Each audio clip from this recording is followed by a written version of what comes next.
Ukhozi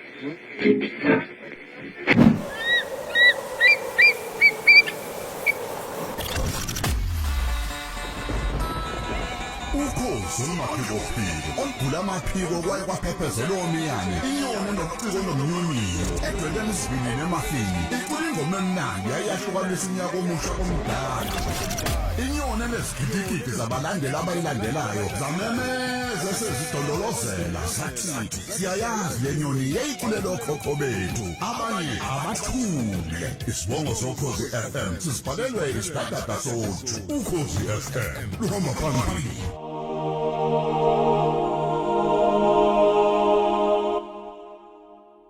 Mbukeli wokhoze FM TV asikubingelele sikwamukele njenga namhlanje usuku lwangesonto abazalwane baphumile baseyindaweni zokukhonza nathi njengokhoze FM TV sibe nenhlanhla yokuba senkonzweni enkulu la eEmmanuel Cathedral Church kuseduze kwasemakethe eThekwini kuyaphithizela kodwa sizodumisa kanye nawe mbukeli njenga namhlanje njeke sinenkonzo enkulu yokubungaza ke ubaba uBishop Mjwara inkosi yaze yambusisa namhlanje ugubha iminyaka yakhe yokuzalwa kodwa futhi namhlanje ibandla liyambungaza liyambongela ngeminyaka eminingi kangaka ehlele buPristini iminyaka yama38 igama lami nguthokozani uMamkhize wakandlovu sizokuthulela ke konke okwenzakalayo icukuthwane ezikhona nenkonzo yemisa ebemnandi ikhwaya eliculiswa kwezingelosi kumnandi kakhulu ngicabanga ukuthi uzolithokozela uhlelo lethu sihleli nawe sikuzwisa nje ubumnandi obekwenzeka lapha eEmmanuel Cathedral Church amakatholika amahle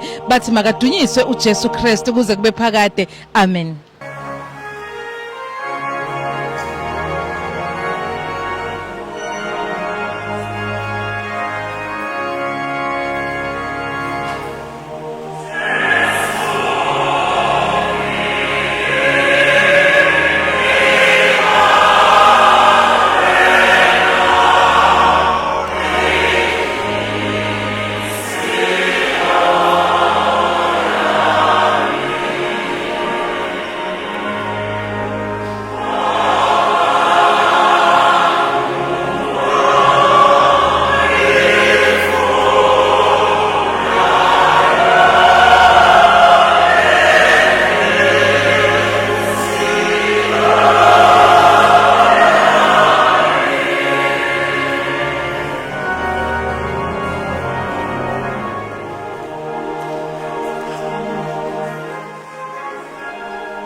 Mbukeli wekhozi FM TV siphinde saba nenjabulo osukwini olukhulu nolumnandi lokubungaza impilo kaMbishop Mjwara namhlanje ke sidobaba uMbishop umazibuko wama OMI namhlanje Bishop asikwamukele kuKhozi FM TV. Ngiyabonga kakhulu. Hayibo mina ngiyaqala ukubona uBishop wama OMI ngiyaphila kakhulu nalabo bafowethu usuka kuphi Bishop?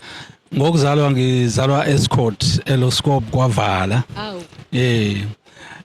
Ngokusebenza kodwa kwamanje ngisebenzela eNgwavuma kwi-Vicarate yaseNgwavuma. Wow, siyabonga kakhulu. Hayi uphuma kulomhlaba okude kuBishop Mbukeli khona nezindawo ekuthiwa umkhanya kude into ezinjengalezo. Impela kula ngiphuma khona lokho balombiwa ebalini.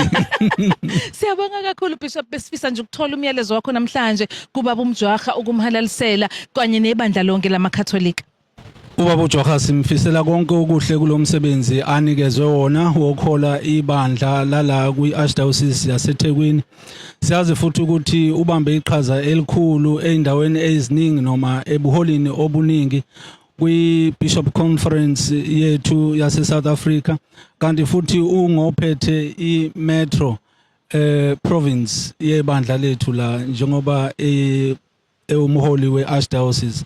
Kunama Archdiocese ambalwa angaphansi kwakhe, yena uyena owahola. Sonke ke sizomfisela konke okuhle kulomsebenzi anikezwe wona ukuthi uNkulunkulu amnikeze isibindi namandla okuqhubeka enze lo msebenzi abizelwe wona. Bishop, yamnandi le ndaba osixoxela yona. Mhlawumbe umbukelo ongazi ukuthi konje ngaphansi kwama OMI nenza luphi uhlobo lomsebenzi ngale nje kokushumayela ivangeli. Senza imisebenzi eminingi kodwa ikakhulukazi inhloso yokuqanjwa kwethu kwakuba ukunikeza izindaba ezithokozisayo kulabo abampofu ikakhulukazi. Kodwa ke bese senza izinto eziningi zokulekelela labo abampofu kuba bazizwe nabo abantu abamukelekile, bazizwe abantu abayingxenye yomphakathi. So sizithola ikakhulukazi sisebenza ema-parishin, sisebenza ezikoleni, sisebenza nalabo bantu abampofu ezindaweni eziningi ezahlukahlukene. Baba Sibuko, siyabonga kakhulu baba ukwazi ukuthi kanti ivangeli aligcine epulpit, ivangeli lithi alihambe liye emiphakathini, liye ebantwini abalidingayo. Sibonga kakhulu ngesikhathi sakho, sifisela sengathi nawe uSimakade angagcina ukukhulisa ngelanga nawe sikubone mhlawumbe usubungaza leminyaka emingaka. Siyabonga kakhulu. Siyabonga.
Mbukeli kona lo mcimbi omkhulu kangaka wokubungaza ke uBishop uMjwaha. Sibe nenhlanhla namhlanje saphinda futhi sawuthola umunye uBishop uBabundwandwe ophuma ke ebandleni lama Anglican.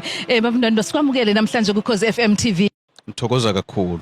Hayibo, yamnandi indaba, ngijabule kabi senginibona nomama nisika ikhekhe lapha noBishop kathi hawu nazi ihlobo ezazanayo. Nazana la kuphi emsebenzini wenkosi? No Archbishop. Yebo. Sazane njoba sibuye kule minyaka emibili emithathu njoba nami ngibuye kwiDiocese ngibuya kwaseMthatha, sahlangana naye lapha. Sasibuye sihlanganiswa yenye into yokuthi sobabili simenywa yena uPapa, nami ngimenywa uArchbishop of Canterbury. Safike phambili lena sa commissionwa together. Hayibo. Ngakho ke singabantu esicommissionwe uPapa no-Archbishop of Canterbury kuba sibambisane kusebenzeni kwethu. Indaba ezimnandi. Ubudlelwane bethu ke bulapho kakhulu ukuthi singabantu esesifana nama-twins. Yebo. Indaba ezimnandi. Umbukeli obukayo ekhaya uyayimangaza uthi hey abaBishop kanti nabo nibuye nisebenze nihambe nangaphandle kwamazwe niyomela amabandla nimele nezwe lase South Africa. Kunjalo. Kwaxoxwa ziphi indaba? Indaba ezinkulu kwangiyize zale kude kwakuzindaba zokuthi njengalamabandla amabili alokho abaseyingxoxweni zokuzama ukuthi kubuyiselwe ukwehlukana okukhona, asingagcini kuzingxoxo kodwa akuthi la sikwazi ukubambisana khona ezintweni nezithinta imiphakathi ehlukumezekile, singamise ngathi asazani, sibambisane sisiza abantu bakaNkuluNkulu. Baba udaba olubalekile kakhulu mhlambe ke umyalezo wakho namhlanje ongafisa ukudlulisela amakholwa nokumfisela kahle uBishop Jwagga. Mhlawumbe ukuqala njengobishop ngithi simfisela unwelo lude. Yebo. Usuku olukhulu kakhulu nolumnandi. Ngiyezwa kuningi kuhlangene. Ngakho ke sengathi uNkulunkulu ambusisise aphinda ampha amandla nakulomsebenzi amphathise wona. Akusiyo umsebenzi olulu ukuphatha abantu. Kodwa sengathi angampha amandla nejubane lokuba awugijime. Nasebandleni ukubambisana ezintweni zonke uNkulunkulu kasibekanga lapha emhlabeni kuba sizoba kulezi izinto zethu zamabandla kodwa ubasihlanganisa izandla ukuze umhlaba wakhe ube umhlaba ohlukile. Awu amen baba wabeka kamnandi ake sithi uKristu yabusa. Uyinkosi. Siyabonga kakhulu mbukeli. Ngiyathokoza.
So ngibonge uFather Story. Nabo bonke akudle. He's such a great organizer. So ngimtshelile uFather Story ngathi please don't exaggerate because next year I will be 10 years a priest and that is celebrated by the whole diocese. So I said, no, please, no, don't make it too big. But the way he has done it, it's so big. So thank you very much. No, you, Father Scholar, and your assistant, Father Shaka. So ngibonge nje bonke abapriest abakhona, amadikini, yindela. So amanovisi amaningi kangaka aphume emarangeni. And into engithandayo ukuthi they all come from different countries. Now they are here for the first time to see how we do our celebrations in South Africa. So thank you very, very much. I can tell you that I will always pray for all of you. And if I pray, God does listen to me.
Mbukeli wokhozi FM TV besingeke siliqede uhlelo namhlanje singakhulumanga nosobaba wethu osiphethe kuThekwini Metro khona la eThekwini. Sisakhona ke Emmanuel Cathedral amakatholika amahle kumnandi sindawonye. Sibe sesikhuluma naye ke ubaba osodolobha wethu ubaba ke uNonkosi. Nonkosi sikwamukele kuKhozi FM TV. Sibonge kakhulu ithuba lokuxoxa nawe namhlanje. Ngicela ukubingelela ngibingelele nabalaleli uKhozi TV. Awuthi ke ngikutest ngithi makadunyiswe uJesu Kristu. Amen. Sibonga kakhulu baba uXaba ngenxa ukuthi nje sikubonile la enkonzweni ebiphakeme kakhulu yokubongela uArchbishop. Umyalezo wakho kuyena namhlanje nasebandleni lonke belikhona uthini? Uma ube ubona eminyaka ase benayo endimeni kaNkuluNkulu sambonga usomandla ukuthi usiphe umuntu onjengaye nomuntu olwazi usizo uthe masebeka nodaba lwakhe ukuthi uqhamuka kuphi nendawo wabona ukuthi uNkulunkulu umbize ukuthi athi ephuma kulomndeni ewushiya ukhala inyembezi naye ekhala inyembezi kodwa athi ngizolamukela ubizo lwami uthe eselamukela ubizo lakho lokuqala waqhubeka waphinda wabizwa futhi wanezomunye umsebenzi waphinda wabizwa umsebenzi oseke namhlanje ke esewu Archbishop walapha kwiArchdiocese yaseDurban. Sithi ke kuye siyabonga engcono uNkulunkulu usamnikeze umbize kulomsebenzi esesenawo amandla okusho ukuthi useneminyaka azoyinikeza leli bandla lalapha kwiArchdiocese of Durban so njoba ela endlini enkulu yama Catholic ekuthiwa iCathedral and banesibusiso kabantu bakhona and umuntu onenhliziyo enhle onothando omnandi yasuka indaba yebo meya uyazi ukukhuluma ngendaba ebalekile umuntu okwazi ukulandela iphupho lakhe nebizelo lakhe. Ngicabanga ukuthi into ekhona emindenini yonke mhlawumbe mesingabheka mhlawumbe usikhuthaze nanjengabazali ukubheka ukuthi liyini iphupho lalomndeni liyini iphupho lalengane yami la ekhaya ukuze sikwazi ukuthi emphakathini sikwazi ukubalansisa kahle impilo mhlawumbe ngabe nobugebengu ngaba bungaka ukuba siyaba nawo lawo mathuba okubheka ukuthi amaphupho alomndeni athini. Weliqala ngokunakekela izingane zethu masayikhulisa ubona ingane ukuthi ibonala ukuthi ikhono layo lingakuphi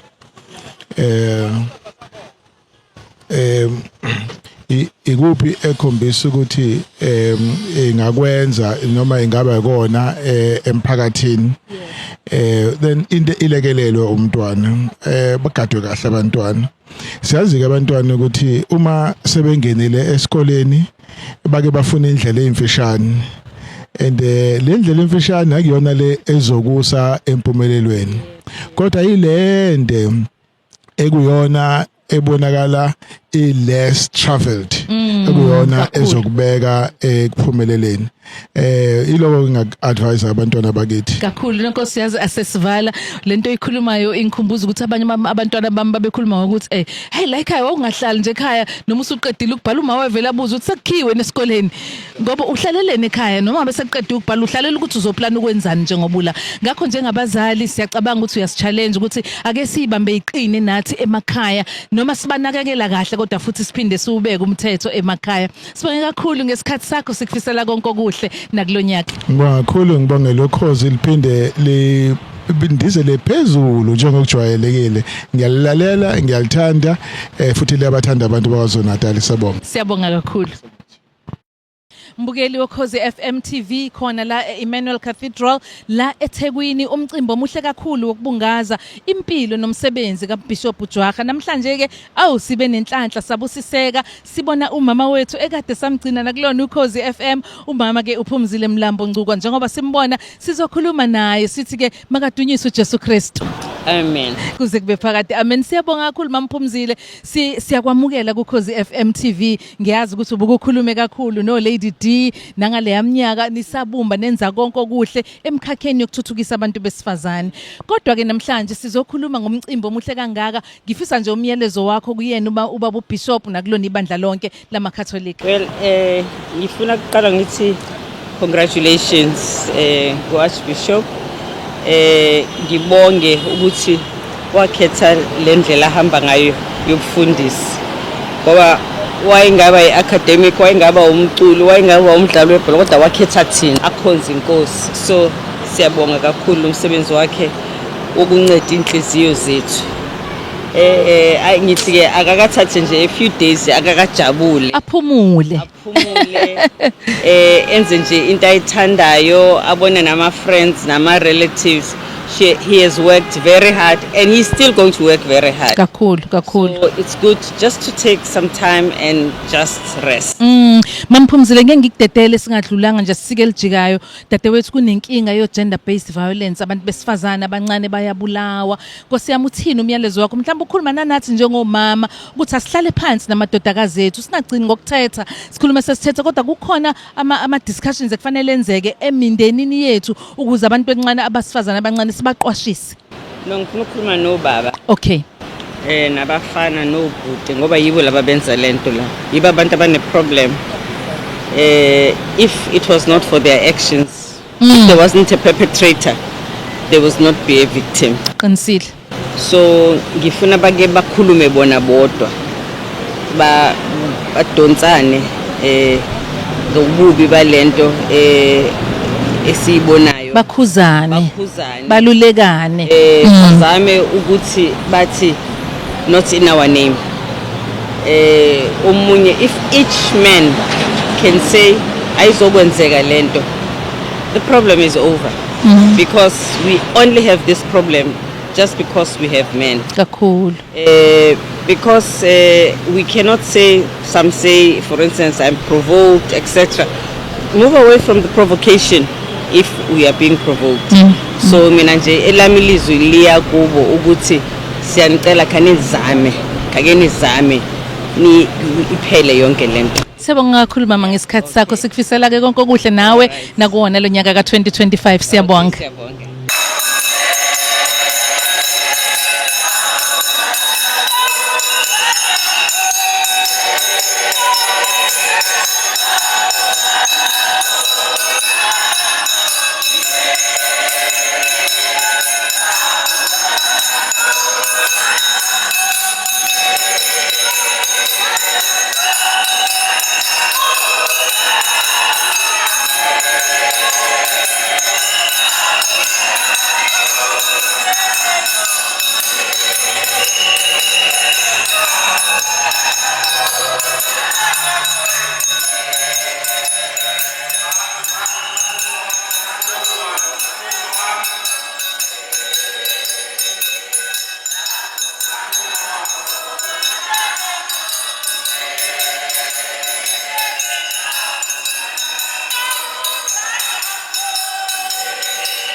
Ukhozi FM TV kube mnandi kakhulu emcimbini wokubungaza umbishop Jwagga. Hayike sithe ngeke phela umbishop avela suke abe umbishop waqala ekubeni novice. Asikwamukele mfowethu, sicela nje uzethule kumbukele ekhaya. Sanibonani balaleli babukeli ekhaya. Igama lami nguThalente wakwaKhumalo, ngizalwa eMzimkhulu Diocese Lozi Parish.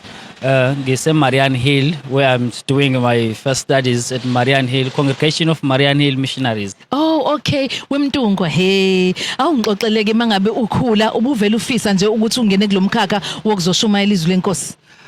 Kwenzeka ngokubona abantu like abapriest abangaphambili kuyane kuba khona uthando lokuthi uyayifisa into isakude kunawe then uzame ukuthi uyofikelela khona phambili. Nami ngibeke uthando la ngigcine ngifikiswa uthando lobupriest kahle kahle. Lalela abantu abaningi mhlambe nasemakhaya kuyaziwa masikhulisa ingane yomfana sifuna ukubona umakoti ngelilanga awuzange usabe yini mase kufanele le ndaba uyikhulume ekhaya ngoba nina ubizo lweni luthi hlalani nje kuKristu ni baba priest. Akukho easy ke kona mangabe uzofika ekhaya ufika nendaba ekanje kubazali kuyana kubenzima kakhulu ngoba abazali yesibezeke belindele ukuthi umntwana uzohamba esikolweni abuya azokondla ekhaya avuse ekhaya asebenze kodwa ke kuyane kuba ama challenge kakhulu. Ngicela ukuthi nje most yaba priest or ama brother manovice lawa engenawo i-challenge nje enkulu kakhulu esibhekene nayo sabantu abafundela ubupriest. Sifisa ukusho njengokhozi FM TV nokhozi FM umsakazo ukuthi sikufisela konke okuhle sengathi ungaphumelela. Ngiyabonga kakhulu.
Mbukeli wekhozi FM TV awu bekungeke phela kulunge singasakhulumanga namhlanje nomuntu okuyena yena obehlele emakomedini behlela lomcimbi omuhle kangaka sibungazo Archbishop Jwagga bakithi waze wamuhle umsebenzi mondise asikwamukele kukhozi FM TV. Ngiyasibongela kakhulu mamkhizi. Uzalwaphi? Ngizalwe eSikhothe eMtshezi. Awu bantu. Mfandeni. Hawulalela noba mazibuko uthe uphuma eSikhothe naye. Siyabonga kakhulu ulwazi lwaluhle usuku sithi halala kunina nisebenzile subonile umcimbi ujabulile nosingaye niqaleni nokuhlela lo mcimbi. Yo, it has been months sizama sihlanganisa uNkulunkulu wamuhleke wangakuthina kwagcina kuhlangene. Yebo. Njoba ngu-administrator mina la ekhaya yena is the parish priest of Emmanuel Cathedral. So ke kahle kahle parish yakhe ila ekhaya. Oh okay, mina I'm okay. just sitting emsebenzini wakhe la mangila ngoba unomsebenzi omningi yena kwi-diocese yonke funeka ayogcoba Ikhava indawo aqinise. engakanani i-diocese? So it's huge, over 80 parishes. So Okay. every Sunday he must go around. Ahamba he abavakashela can't be here, abazalwane. yes. Okay. Akakwazi ukubalana yena. Manje baba Sithole beninani namakomiti ngibonile la kuneyinhlaka ezahlukahlukene nanjengoba sibona abantu abakhulu obaba uJudge Raymond Zondo, uMeya yeTheku ubaba Cyril Xaba, umama Mphumzile Mlambo Ncuka saze sanihalalisela amakatholika. Yes. Yebo. Luckily ngenhlanhla nje enkulu amakatholika wonke lo wabalayo. Usho kanje? Wonke usekela mongameli Ungaqhathi ikatholika. Former Chief Justice ikatholika, ubaba uMeya ikatholika, bonke kahle kahle amakatholika. Basekhaya. Abanye baxolisile ubaba Patrick Motsepe baxolisile, the Minister of the Police ubaba uMacingwana baxolisile. Yibo bonke kufanele bebila amakatholika bezombungaza umbishop wethu isekhaya la, isekhaya. Siyabonga. Yes. Konje ke ngibone kubhaliwe ukuthi Archbishop Mjwara kose kubhala uCMM yebo. Uyi-missionary of Meren Hill, uyi-religious. Oh, we-religious Yes, yena. from Meren Hill. Oh, siyabonga Nkosi yami kakhulu. Sifisa sengathi konke okunye okuhle. Nawe siyoze sikubone ngilanga usumpunga. Nawe ngilanga usimakade kubusise ube neminyaka eminingi kulomsebenzi ngoba umsebenzi obalekile wokwalusa izimvu kababa uNkulunkulu. Sibonge kakhulu ngethubo sinikele lona namhlanje. Kakhulu niqhubeke nisibeke nathi sizonibeka emkhulekweni. Amen. Siyabonga. Siyabonga. Phambili ukhosi. Yebo, makadunyiswe uJesu Kuze Kristu. kube phakade. Amen. Siyabonga. Mbukeli wekhozi FM TV awukwaze kwayintokozo namhlanje kade siloku sixoxela ukuthi silapha eEmmanuel Cathedral Church amakatholika amahle namhlanje ngenxa ukuthi nje sibungaza nangu singaye eduze kwami siwukhozi FM TV sandizela phezulu sakwazi ukukhuluma naye uArchbishop weArchdiocese of Durban. Siyabonga kakhulu konje bathe bakuthakazela uthini baba? Ombelo osijekula omaqabaqaba emvula. La ngizwile likasijekula mntaka dadewethu siyakwamukela kuKhozi FM TV. Sicela nje ukukhalalisela ukuxoxela umyaleli ngohambo lwakho ukuze kube namhlanje. Hey, uhambo olude kabi njengoba kade ngisho nje ukuthi i-training yaseMaroman inde kabi. Kakhulu. So ngasuka ekhaya ngumfana omncane ngiphuma kuqeda umatric njengoba kade ngisho nje ukuthi hey uNkulunkulu abesengi zothini wa test ibizelo lami. So wenza ukuthi ubaba alimale. So kwalindeleka ukuthi kufanele manje na ngiyosebenza kodwa ke kwangenzeka lokho ngoba ngangizwa lento ingishisa ngaphakathi ukuthi no kufanele ngihambe. Kwaku19 bani uqeda umatric? Kwaku 1978. Okay. Yeah, so okay. ngasuka ekhaya December 1978 sengihamba. Uyaphi? Ubuhlungu. Ngihamba nje ngokomthetho ngiyojoin eMaran Hill. Ama missionaries aseMaran Hill. Okay. Yes. Okay. Ngiyakutshela ukuthi kwakubhlungu ngathi mengiphuma ekhaya ngabashiya beyizixongololo ekhaya ngiyazi ukuthi bayakhala kanti nakumina futhi kwakunenyembezi ngibheke emuva ngizibuza ukuthi lento lena engiyenzayo yes kanti lo nkulunkulu lona uzongcinela bona. Siyabonga siyabonga kakhulu Bishop. Yebo sizwile ukuthi baba sandokulala nje akukudala kakhulu 22 and 23 benobaba babujaka Nkosi yami siyanibongela silo mndeni. Wathi mawusungena ke lapho kwakuyini isifiso sakhe esikhulu uthando lwakho kwiministry nakubizelo lwakho luyini? Yazi uNkulunkulu wenza izimangaliso. Indaba ithi kwathi umama nobaba beshade ufata ke owekhona ngaleso sikhathi ogama lakhe linguSiegfried, that's why nami ngathola lelo gama. Wathi mebashadisa wathi hayi enganeni zakho ezintathu uboziqamba lamagama wawashoke wabe sethi leyo qala uyoba uSiegfried ngoba uyoba umpriest. So ke ngayizwa ke lento ikhulunywa ekhaya kodwa uyazi ukuthi kwesinye isikhathi kwathi nje mase ngibona ukuthi hayi sengiye high school mina nganothando olukhulu lokuba imotor mechanic. Okay. Kodwa uNkulunkulu wangikhipha khona lapho. Hayi ngavele nje ngathi kade ngiyesontweni abanye omama bangimisa endleleni. Bathi wemfano wakuphi ngabatshela.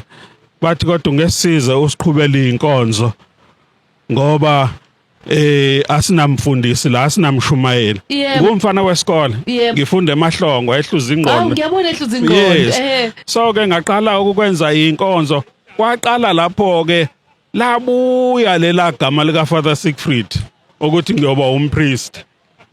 uNkulunkulu wangigweba. Muhle uSimakade. Musiyakubongela kakhulu sifisa ukuthi nje halala kuwena iminyaka ya38 ukulesi sihlalo sobupriest indlela ingelula siphuma kwiningizimu Afrika edlule kukona konke kodwa uSimakade waba nawe siyaziqhenya kakhulu ngawo siyathobeka ukuthi nathi njengokhozi FM TV sizoba nje seduze kwakho sithole nje nasi isibusiso ngihlale ngibatshela ngithi kuyobasiza ukuthi babe nomuntu wabo kaMkhizo uyabona ngoba nanjengoba uzalwa uKhizo nje nawe ngiyakubona uyaqhubezela Wengeve nokholo.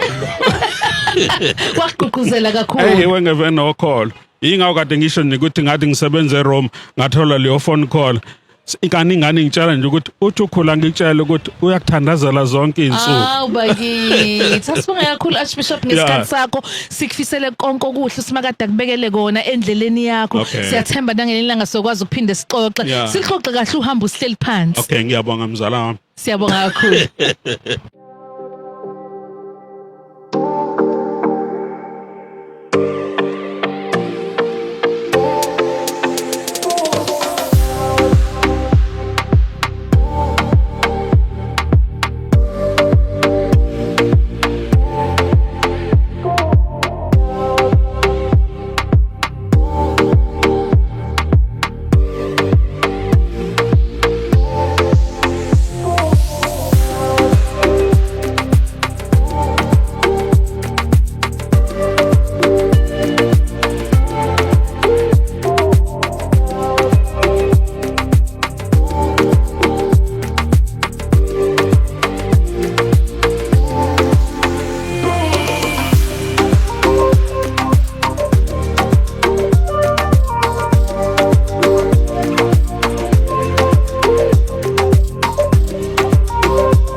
Mbukeli wokhozi FM TV usuku lonke esilihlale namaRoma Katholika eEmmanuel Cathedral Church eThekwini kade kunombungazo omkhulu nomuhle kakhulu kaArchbishop uJwaha walapha eThekwini. Siyabonga kakhulu siphatheke kahle kakhulu sakhuluma nabo bonke osubabonile. Siyabonga kubona bonke ngemiyalezo yabo nathi njengokhozi FM TV simfisela ke ubaba uJwaha konke okuhle ayifisela kona ohambweni lakhe. Gama lami nguthokozani uMamkhize wakandlovu. Asihlangane njalo ngesonto kulona ukhozi FM ekseni sithi ezamabandla sola ngehora lesikhombisa bese kutambama emveni kwehora lesihlanu sizothi jazz nisale kahle.